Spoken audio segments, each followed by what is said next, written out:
شروع کرتا ہوں اللہ تعالیٰ کے نام سے جو بڑا مہربان نہایت رحم والا ہے۔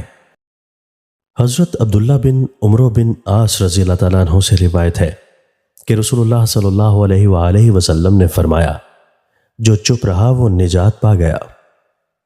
حضرت سفیان بن عبداللہ ثقفی سے روایت ہے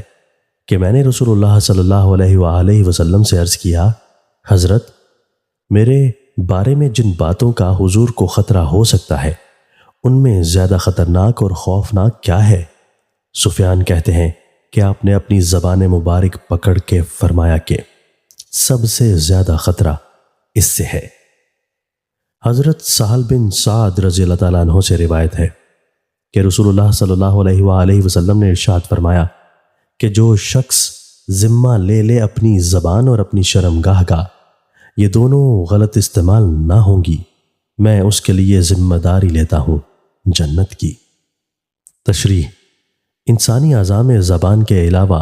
غلط استعمال سے جس عضو کی حفاظت کو خاص اہمیت حاصل ہے وہ انسان کی شرمگاہ ہے۔ اس لیے اس حدیث میں رسول اللہ صلی اللہ علیہ وآلہ وسلم نے ان دونوں کے بارے میں فرمایا ہے کہ جو بندہ اس کا ذمہ لے لے کہ وہ غلط استعمال سے اپنی زبان کی بھی حفاظت کرے گا اور شہوت نفس کو بھی خدا کے احکام کا پابند رکھے گا، میں اس کے لیے اللہ کی طرف سے جنت کا ذمہ لے سکتا ہوں۔ یہاں پر یہ بات ملحوظ رہنی چاہیے کہ رسول اللہ صلی اللہ علیہ وآلہ وسلم کے اس قسم کے ارشادات کے مخاطب وہ اہل ایمان ہوتے ہیں جو آپ ہی کی تعلیم و تلقین سے اس بنیادی حقیقت کو جان چکے تھے